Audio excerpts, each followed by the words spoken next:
الذين آمنوا اتقوا الله حق تقاته ولا تموتن إلا قاف القرآن المجيد بل عجبوا أن جاءهم منذر منهم فقال الكافرون هذا شيء عجيب أئذا متنا وكنا ترابا ذلك رجع بعيد قد علمنا ما تنقص الأرض منهم وإننا كتاب حفيظ بل كذبوا بالحق لما جاءهم فهم في أمر مريد أفلم ينظروا إلى السماء فوقهم كيف بنيناها وزيناها وما لها من فروج والأرض مددناها وألقينا فيها رواسي وأنبتنا فيها من كل زوج بهيج تبصرة وذكرى لكل عبد منيب قال الله تعالى في القرآن المجيد إن الله وملائكته يصلون على النبي يا أيها الذين آمنوا صلوا عليه وسلموا تسليما يا رب صل وسلم على محمد وآله وصحبه أجمعين خصوصا على أفضل البشر بعد الأنبياء بالتحقيق أمير المؤمنين أبي بكر الصديق وعلى الناطق بالصدق والصواب أمير المؤمنين عمر بن الخطاب وعلى كامل الحياة والإيمان أمير المؤمنين عثمان بن عفان وعلى غالب كل غالب أمير المؤمنين علي بن أبي طالب وعلى الإمامين الهمامين السعيدين الشهيدين أبي محمد الحسن وأبي عبد الله الحسين وعلى أمهما سيدة النساء فاطمة الزهراء وعلى أمه الشريفين المطهرين من الأدناس الحمزة والعباس وعلى الستة الباقية من الأشرة المبشرة وسائر الصحابة والتابعين رضوان الله تعالى عليهم أجمعين اللهم اغفر للعباس وولده مغفرة ظاهرة وباطنة لا تغادر ذنبا الله في أصحابي لا تتخذهم غرضا من بعدي فمن أحبهم فبحب أحبهم ومن أبغضهم فببغض أبغضهم وخير أمتي قرني ثم الذين يلونهم ثم الذين يلونهم اللهم أيد الإسلام وأنصاره وأذل الشرك وأسراره بارك الله لنا ولكم في القرآن العظيم ونفعنا وإياكم بالآيات والذكر الحكيم إنه تعالى جواد كريم ملك بر رؤوف رحيم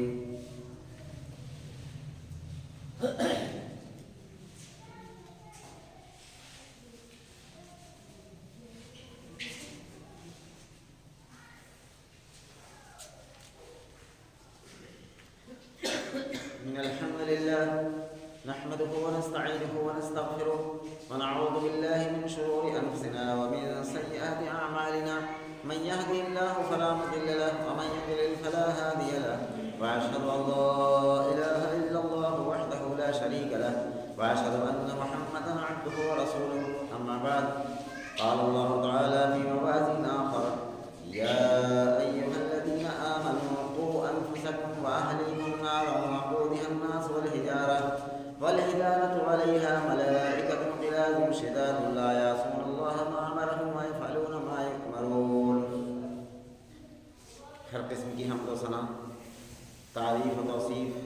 بڑائی اور کبریائی لائق اور زیبا ہے ہم صلی اللہ رب العالمین کے لیے جو ہم سب کا خالق و مالک ہے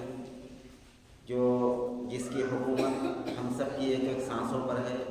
جس کے حکم سے پوری کائنات وجود میں آئی اور جب اس کا حکم ہوگا تو یہ ساری کائنات برہم برہم ہو جائے گی اسی اللہ سے ہم دعا کرتے ہیں کہ درود و سلام کے بیش بہا نذرانے اس ذات مقدسہ مطہرہ پر جو ہم سب کے بیچ رشد و ہدایت بنا کر کے بھیجے گئے جن کا نام نامی اسم گرامی احمد مجتبیٰ محمد مصطفیٰ صلی اللہ علیہ وسلم۔ میرے بھائیوں اور بزرگوں، خطبہ مسنون کے بعد قرآن مجید کی ایک آیت کریمہ میں نے تلاوت کی ہے جو سورہ تحریم کی آیت نمبر 6 ہے۔ اس کے اندر اللہ رب العالمین نے مسلمانوں پر ایک ذمہ داری کا اعلان کیا ہے اور مسلمان در حقیقت اسی شخص کو کہا جاتا ہے جس کو جو ذمہ داری دی جائے وہ ذمہ داری پوری طرح انجام تک پہنچا دے، ایسے شخص کو مسلمان کہا جاتا ہے۔ اور مسلمان کے معنی ہے فرما بردار ہونے کی، کہ اپنے آپ کو سپرد کر دے اللہ رب العالمین کے سامنے، سلنڈر کر دے، سپرد کر دے کہ اب میں کچھ اپنی مرضی سے نہیں کر سکتا بلکہ میرے رب کا جو حکم ہے میں اسی کے مطابق زندگی گزار سکتا ہوں ایسے شخص کو مسلمان کہا جاتا ہے۔ اللہ رب العالمین نے اس آیت کریمہ کے اندر فرمایا کہ یا ایھا الذین آمنوا، اے وہ لوگوں جو ایمان کا دعویٰ کرتے ہو، جو ایمان لائے ہو، قوا انفسکم، اپنے آپ کو بچاؤ، واہلیکم نارا، اور اپنے اہل و عیال کو جہنم کی آگ سے بچاؤ۔ اور فرمایا کہ وقودها الناس والحجارہ، اس آگ کا ایندھن انسان اور پتھر ہے۔ مزید گفتگو میں آؤں گا انشاءاللہ کہ یہ انسان اور پتھر کا کیا جوڑ ہے۔ اس آیت کریمہ قرآن الفاظ یوں ہی نہیں بدلا کرتا، بے مقصد قرآن الفاظ نہیں بولتا۔ ایک عام انسان سے پوچھا جائے کہ انسان کا اور پتھر کا کیا جوڑ ہے، اللہ رب العالمین نے وقودها الناس والحجارہ، جو انسان اور پتھر جہنم کی آگ کا ایندھن۔ اور کیوں اللہ رب العالمین نے یہ لفظ بولا انسان کے ساتھ میں پتھر؟ اس کا کیا مقصد ہے؟ اگر وقت رہا تو میں اس لفظ کے وضاحت کرنے کی کوشش کروں گا انشاءاللہ۔ علیہا ملائکۃ غلاظ شداد لا یعصون اللہ ما امرہم، اس جہنم کے دروازے پر ایسے فرشتوں کو اللہ رب العالمین نے مقرر فرمایا ہے کہ غلاظ شداد، وہ اتنے شدید ہیں اللہ کے حکم ماننے میں، لا یعصون اللہ ما امرہم، اللہ کے حکم کے سوا کسی کی چیخ و پکار وہ سنتے ہی نہیں۔ جن فرشتوں کو مسلط کر دیا ہے اللہ رب العالمین نے جہنم کی آگ پر، وہ ایسے سخت فرشتے ہیں کہ کسی کے چیخ و پکار سے کوئی تعلق نہیں، وہ اپنے رب کا حکم مانتے ہیں۔ اگر حکم ہوا اس کو ٹھونس دو تو اس طرح سے ٹھونس دیتے ہیں، حدیث کے اندر آتا ہے کہ جیسے کسی چیز میں آدمی پیر لگا کر اور پوری طاقت لگا کر کوئی چیز اس میں ڈال کر اور کس دے اور اس پر سے دروازے کھولے، اس طریقے سے۔ تو اس سے اس آیت کریمہ کی وضاحت کرنے کی کوشش کر رہا ہوں مختصر سے ٹائم میں۔ اللہ رب العالمین نے اس میں ایک فرائض، ایک فرض کا اعلان کیا، یا ایھا الذین آمنوا قوا انفسکم واہلیکم نارا، اے ایمان والوں خود بچو اور اپنے اہل و عیال کو، اہل جانتے ہو کس کو کہتے ہیں؟ اہل میں انسان کی بیوی آتی ہے اور اس کے بچے آتے ہیں، یہ اہل و عیال۔ تو فرمایا کہ قوا انفسکم واہلیکم نارا، خود بچو اور جہنم کی آگ سے بچاؤ اپنے اہل و عیال کو۔ تو پتہ یہ چلا کہ گھر کا جو مرد ہے وہ ذمہ دار ہے گھر کا، اس کی یہ ڈیوٹی ہے کہ اپنی بیوی کو جہنم سے بچائے، اپنے بچوں کو جہنم سے بچائے۔ اب جہنم سے بچانے کا طریقہ کیا ہے؟ قبل اس کے کہ میں جو اس تعلق سے جو حدیث ہے وہ آپ کے سامنے پیش کر رہا ہوں، عبداللہ بن مسعود رضی اللہ تعالیٰ عنہ سے روایت ہے کہ رسول اللہ صلی اللہ علیہ وسلم نے فرمایا کہ ہر آدمی سے اس کی رعیت کے بارے میں سوال کیا جائے گا۔ رعیت سمجھتے ہیں؟ رعیت یعنی اس کے تابع جو لوگ ہوں، جو اس پر امیر بنا ہو۔ اگر کچھ لوگوں پر کسی کو سردار ادھیش بنا دیا جائے، امیر بنا دیا جائے، صدر بنا دیا جائے، تو اب جتنے لوگ اس کے انڈر میں ہیں ان سب کے بارے میں اللہ رب العالمین کے ہاں پوچھو۔ اسی لیے صحابہ کرام یہ جانتے تھے کہ امیر بننے کا مطلب کیا ہوتا ہے اور خلیفہ بننے کا مطلب کیا ہوتا ہے، اس لیے وہ جلدی تیار نہیں ہوتے تھے۔ بڑے لوگ خوشامد درآمد کرتے تھے، اپنی مجبوریاں بیان کرتے تھے۔ آج کی طرح نہیں کہ ایک گاؤں کی پنچایت کے چناؤ کے لیے ہزاروں پینترے بدلے جائیں، ہزاروں جھوٹ بولے جائیں، ہزاروں فریب کیے جائیں اس کرسی کو حاصل کرنے کے لیے۔ اگر کاش کہ آج بھی لوگ اس کی اہمیت کو سمجھ جائیں کہ کسی چیز کا سردار بننا اس کی اہمیت کیا ہوتی ہے۔ اللہ کے حبیب صلی اللہ علیہ وسلم فرماتے ہیں کہ پوری رعیت کے بارے میں اس سے سوال کیا جائے گا جو جس چیز کا نگراں بنا دیا گیا ہے، جس کی نگرانی اور جس کی ڈیوٹی دی گئی ہے، وہ اس کی پوری ڈیوٹی میں جتنی چیزیں بھی آتی ہیں سب کے بارے میں اس سے سوال کیا جائے گا۔ اپنی ذمہ داری سے آدمی ہٹ نہیں سکتا۔ اسی لیے عمر بن خطاب رضی اللہ تعالیٰ عنہ امیر المومنین جس وقت تھے تو نہر فرات کے اندر کتا ڈوب کر مر گیا تو منبر رسول پر کھڑے ہو کر عمر بن خطاب رضی اللہ تعالیٰ عنہ رو رہے تھے کہ لوگوں کوئی اپنی صحیح رائے پیش کرے کہ میں کون سا کفارہ ادا کروں کل قیامت کے دن اگر اللہ نے سوال کر لیا کہ تمہاری دور حکومت میں بے موت کتا کیسے مر گیا. ایک کتا جو نجس مخلوق ہے، جس کا گوشت بھی حرام، جس کا گھر کے اندر پالنا بھی حرام، ایسے جانور کے بعد یہ وہ لوگ ہیں جن کے اندر یہ علم تھا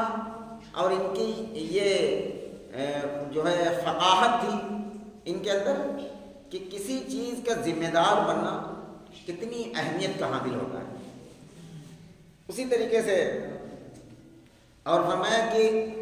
اگر کوئی گاؤں کا پردھان ہے اس کے بارے میں گاؤں کی تمام رعیت کے بارے میں سوال کیا جائے. گاؤں میں کسی پر ظلم ہو رہا ہے، کسی کمزور کی دیوار دبائی جا رہی ہے، کسی کا چبوترا کاٹا جا رہا ہے،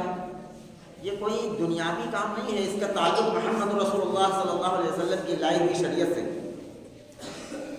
وقت کے پردھان سے قیامت کے دن سوال کیا جائے گا اس کی رعیت کے بارے میں، اور اپنی جگہ سے آدمی پیر نہیں ہلا سکتا جب تک کہ بارگاہ رب العالمین میں اپنی رعیت کے بارے میں جواب نہ دے. سوال پوچھا جائے گا تمہاری پردھانی کے اندر گاؤں میں کسی پر ظلم تو نہیں ہوا، کسی کو ناجائز دبایا تو نہیں گیا، کسی کا حق نہیں مارا گیا. اسی طریقے سے جو پورے صوبے کا وزیر اعلیٰ ہے، مکھ منتری ہے، اس سے بھی قیامت کے دن پورے اتر پردیش اور پورے ہر طرح کے اس طرح کے پردیشوں کے بارے میں، اس کی رعیت کے بارے میں سوال کیا جائے. اسلام صرف مسجد کے دروازے تک نہیں ہے، بلکہ اسلام پورے قانون، پورے نظام کو سمجھاتا ہے، پورے زندگی گزارنے کے سلیقے کو اللہ رب العالمین نے سمجھایا. مذہب اسلام صرف مسجد کے دروازے تک نہیں ہے، بلکہ ایک مسلمان اگر گاؤں کا پردھان ہو جائے تو گاؤں کو یہ پتہ چلے کہ ایک ایمان والا پردھان ہے، ایک ایمان والا حاکم ہے. اسی طریقے سے کوئی وزیر اعلیٰ بنا دیا جائے، مکھ منتری جسے ہندی میں کہا جاتا ہے، بنا دیا جائے، اور اگر کوئی ایمان والا ہو جائے تو لوگوں کو یہ محسوس ہو کہ کوئی ایمان والا ہے جو سب کے انصاف کا خیال رکھتا ہے اور سب کے معاملات کا خیال رکھتا ہے. ایسے ہر ذمہ دار کے بارے میں اللہ رب العالمین نے کہا کہ اس کو سوال کیا جائے. اور رسول اللہ صلی اللہ علیہ وسلم نے فرمایا، پہلی روایت جو میں نے پڑھی ہے وہ صحیح بخاری کی حدیث نمبر 8935 ہے، اور صحیح مسلم کے اندر 1829 نمبر پر. اور اسی طریقے سے دوسری جو روایت ہے وہ صحیح بخاری کے اندر حدیث نمبر 7150 پر، اور صحیح مسلم کے اندر 1402 نمبر پر یہ روایت موجود ہے. ریسرچ کر سکتے ہیں. تو ان دوسری روایت کے اندر رسول اللہ صلی اللہ علیہ وسلم نے فرمایا کہ کوئی شخص اگر اپنی رعیت کے بارے میں غافل رہا یہاں تک کہ موت تک اس کا حق نہیں ادا کیا تو اللہ رب العالمین حرم اللہ علیہ الجنہ، ایسے شخص پر جنت حرام کر دیتا ہے. چاہے وہ گاؤں کا پردھان ہو، چاہے وہ ملک کا وزیر اعظم ہو، چاہے وہ صوبے کا وزیر اعلیٰ ہو، چاہے وہ اپنے اہل و عیال کا مالک ہو، اپنے بیوی بچوں کا مالک ہو، سب کے بارے میں ایک ہی بات رسول اللہ صلی اللہ علیہ وسلم نے فرمائی کہ جس نے اپنی رعیت کے بارے میں خیال نہ کیا اور موت اسی حال میں آ گئی تو اللہ رب العالمین اس پر جنت کو حرام کر دیتا ہے، پھر وہ جنت کے اندر داخل نہیں ہو سکتا. یہ تو بڑی باتیں ہیں،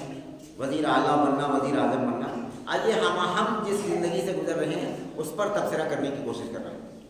ہر شخص اپنے گھر کا امیر ہے،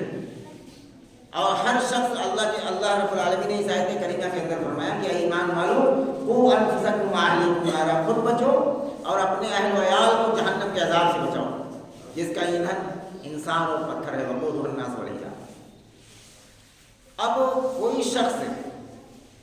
آج کے دور میں سب سے پہلے آتے ہیں اس بات کی طرف جو ہمارے اندر سے تقریباً بالکل نکل چکی ہے۔ ہر آدمی جسے اللہ نے تھوڑا سے نوازا ہے، تھوڑا بہت پیسہ ہے، غریب آدمی بیچارے ایسے نہیں کر پاتے، لیکن جن کے پاس تھوڑا بہت پیسہ ہے وہ اپنے بچوں کو تعلیم دلاتے ہیں ایسی کہ جس تعلیم سے نہ بندہ اپنے پیدا کرنے والے خالق و مالک کو پہچان سکے،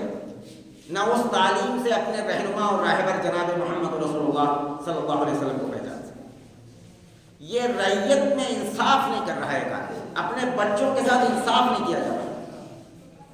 بچوں کی جو کفالت اور جو تربیت کرنا چاہیے اس حق سے وہ باپ محروم ہے۔ سب سے پہلا حق یہ ہے کہ اس باپ کے اور اس کے باپ کے اور اس کے باپ کو جو پیدا کرنے والا رب ہے اس کے بارے میں بچے پہچانیں، اس کے بارے میں جانیں۔ اور آدمی جب کوئی تہوار ہوتا ہے، مثال کے طور پر عید یا بقرعید ہوتی ہے، تو ایک اچھا شوہر یہ عزم کرتا ہے کہ میں اپنی بیوی کو سب سے اچھا کپڑا دلاؤں گا اور سب سے اچھا سوٹ اور سب سے اچھے اس کے پہننے کی اور چیزیں میں انتظام کروں گا۔ لیکن وہی شوہر اگر اس سے پوچھا جائے کہ کبھی تم نے اپنی بیوی سے یہ پوچھا ہے کہ آج تنہائی میں یہ بتاؤ کہ تمہیں غسل کیسے کرنا، کبھی پوچھا ہے؟ ایک شوہر اپنی بیوی سے یہ سوال کبھی نہیں کرتا کہ تمہیں غسل کا طریقہ آتا ہے؟ اب آتا ہے یا نہیں آتا ہے، زندگی گزارتا ہوا چلا جا رہا ہے انسان۔ کبھی آدمی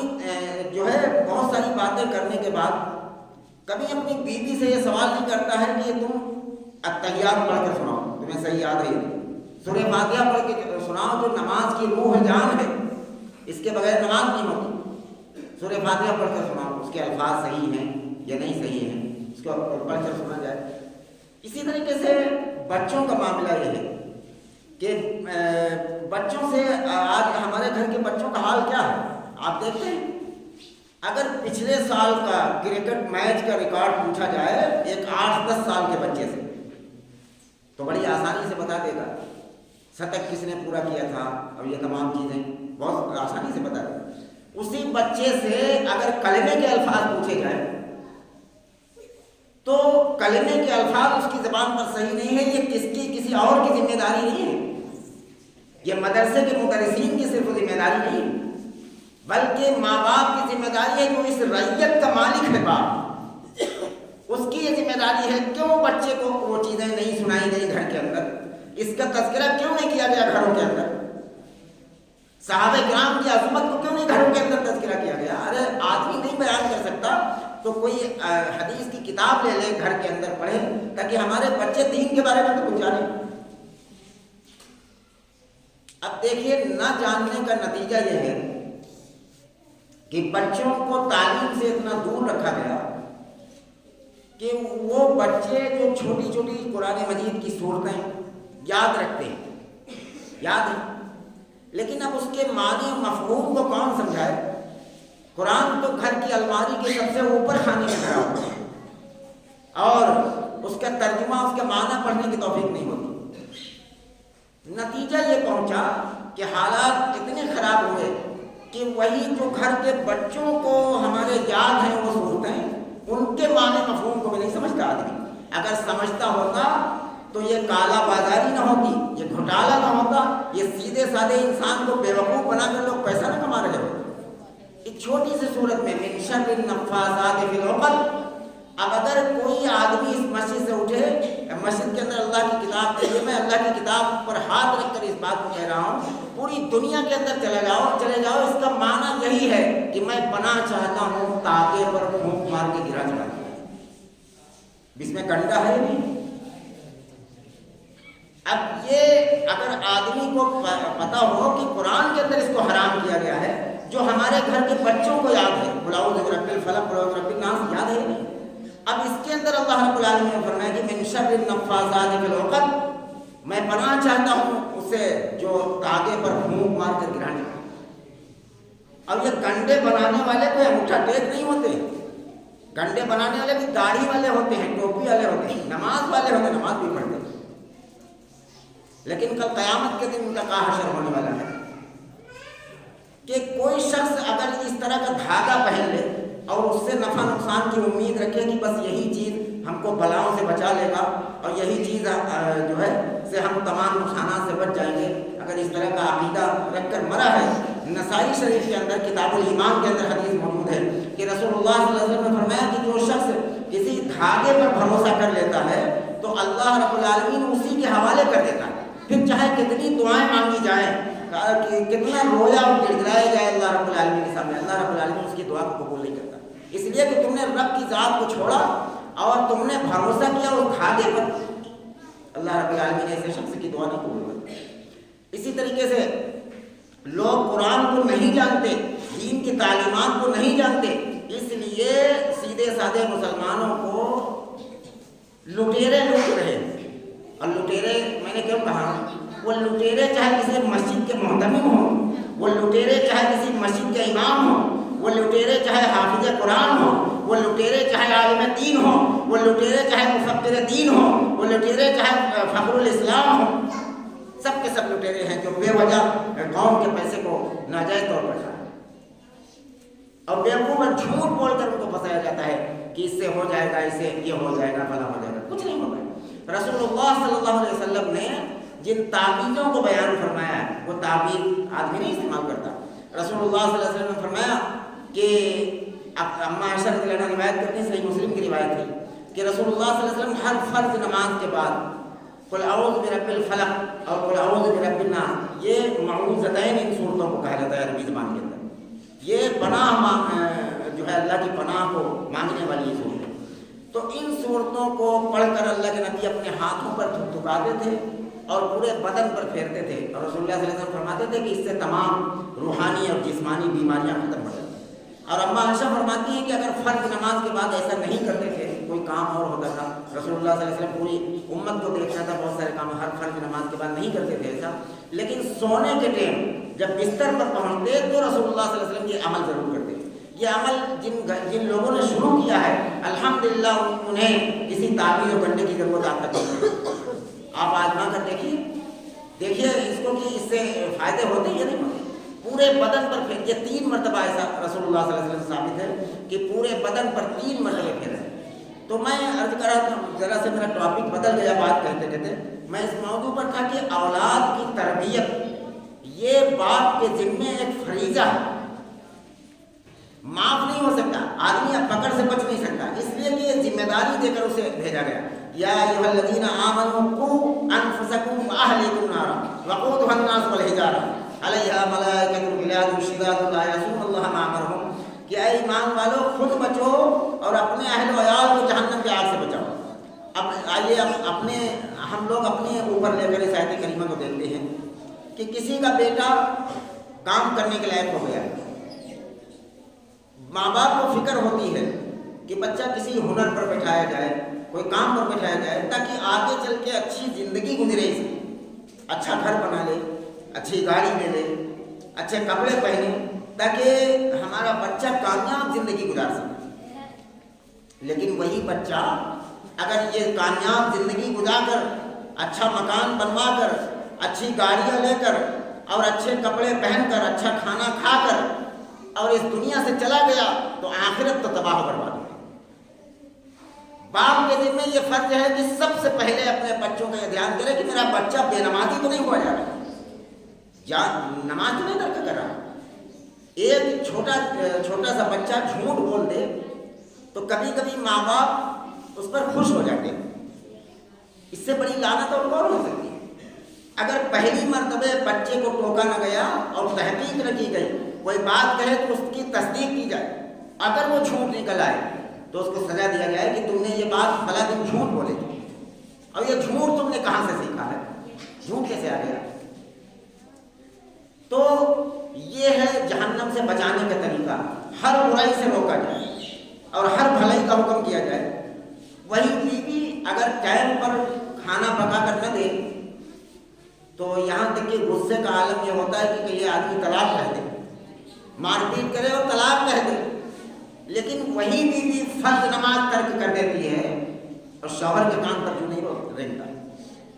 وہی بیوی جس کے لیے آدمی راتوں دن دھوپ میں تپتا ہے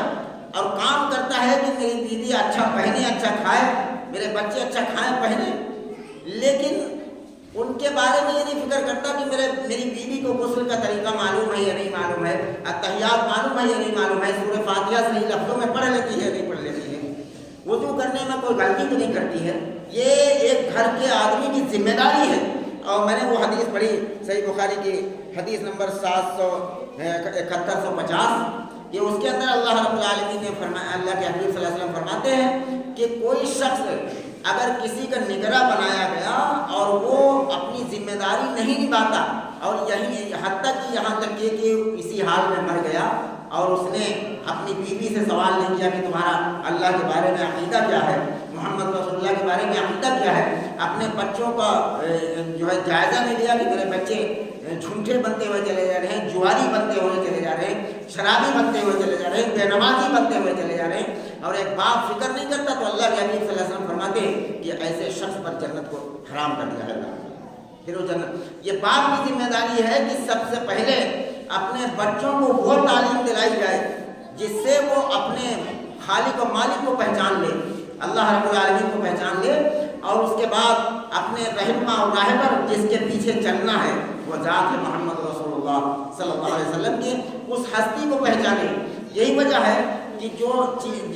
جو معاشرے میں جو چل رہا اور جو چیزیں دیکھتا ہے ایک بچہ، وہی کے اثرات اس کے اوپر پیدا ہوتے ہیں۔ بچوں سے سوال کیا جائے کہ تمہارا رہنما کون ہے، تمہارا راہبر کون ہے، تو اس مسجد میں جتنے چھوٹے بچے بیٹھے ہیں شاید ہی گنتی کے نکلیں گے جو جواب دے پائیں گے۔ رہنما جب محمد رسول اللہ کو بتایا جائے گا کہ میرا رہنما اور راہبر اللہ کا آخری نبی جناب محمد رسول اللہ صلی اللہ علیہ وسلم، تب اس کے اندر آگے چل کے بات پیدا ہوگی کہ رہنما کا مطلب پھر کیا ہوتا ہے۔ رہنما کا مطلب یہ ہے کہ اللہ نے ہمارا راہبر، ہمارا گائیڈ جس کو بنایا ہے، ہم اس کے راستے کو چھوڑ کر کسی اور کے پیچھے نہیں چل سکتے۔ یہ عقیدے کی اور یہ جو معاملات کی اتنی بگاڑ ہے، اس کی وجہ یہ ہے کہ میں نے پچھلے خطبے میں کہا تھا کہ رہنما الگ الگ ہو گئے، کوئی کسی عالم کا دامن پکڑ لیا، کسی نے کسی پیر کے دامن کو پکڑ لیا، اور کسی نے کسی امام کے دامن کو پکڑ لیا، اور محمد رسول اللہ صلی اللہ علیہ وسلم کا دامن ہاتھ سے چھوڑ دیا۔ یہی وجہ تو ہے کہ الگ الگ رائے ہیں، الگ الگ مسئلے ہیں، الگ الگ چیزیں ہیں،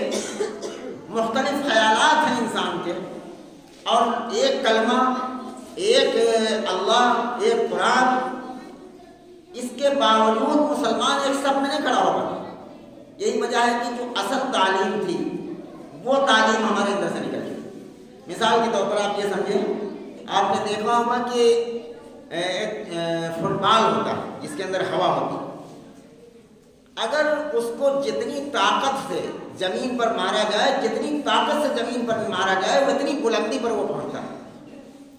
وہی فٹ بال اگر اس کے اندر کی وہ ہوا نکال لی جائے تو آدمی اس کو پیروں تلے رونق دے، لیکن وہ 1 انچ بھی نہیں زمین سے اوپر جا سکتا۔ پوری مسلم قوم کا آج حال یہی ہے کہ یہ روح ہے، یہ روح ہے اللہ کی طرف سے مسلمانوں کے لیے۔ یہ روح جب نکل چکی ہے انسان کے اندر سے، قرآن کی تعلیمات نکل چکی، الگ الگ فرقوں میں لوگ بٹ گئے، الگ الگ مسلکوں میں بٹ گئے، اور ایک دوسرے پر الزام تراشی، اور یہاں تک کہ لوگ کسی مسائل میں کہہ دیتے ہیں کہ ہمارے مسلک میں یہ نہیں ہے، فلاں مسلک میں ہے۔ میرے بھائیوں، لعنت ہے اس بات پر، ایسے ایمان پر۔ مسلک کچھ نہیں ہوتا ہے۔ مسلک کیا ہے؟ کتاب اللہ، قرآن کے اندر جتنے احکامات نازل کیے گئے ہیں، بتائیے ہر مسلمان پر ماننا فرض ہے نہیں؟ ماننا فرض۔ اور اسی طریقے سے جناب محمد رسول اللہ صلی اللہ علیہ وسلم کی جتنی بھی احادیث ہیں صحیح صنعت کے ساتھ میں، ان سب کو ماننا فرض ہے کہ نہیں؟ تو کہاں کوئی فرقہ بنایا گیا، کہاں کوئی جماعت بنائی گئی؟ یہ تو ہم لوگوں نے بنایا ہے۔ قرآن و سنت کے اندر ہرگز اس کی گنجائش نہیں ہے، بلکہ رسول اللہ صلی اللہ علیہ وسلم نے بھی فرمایا احادیث کے اندر، اور اس کے بعد قرآن کے اندر بے شمار آتے ہیں، لا تتفرقوا فیہ، تفرقے مت پیدا کرو۔ اور تفرقے کون پیدا کر رہا ہے؟ کوئی ان پڑھ آدمی نہیں پیدا کر رہا ہے، تفرقے علماء پیدا کر رہے ہیں، تفرقے علماء پیدا کر رہے ہیں، اور کھسیائے ہوئے ہیں آج کے دور کے اندر۔ بہت سارے مسائل میں کافروں کے مقابلے میں ملک ہندوستان میں مسلم پرسنل لا بورڈ مقدمہ ہار چکا،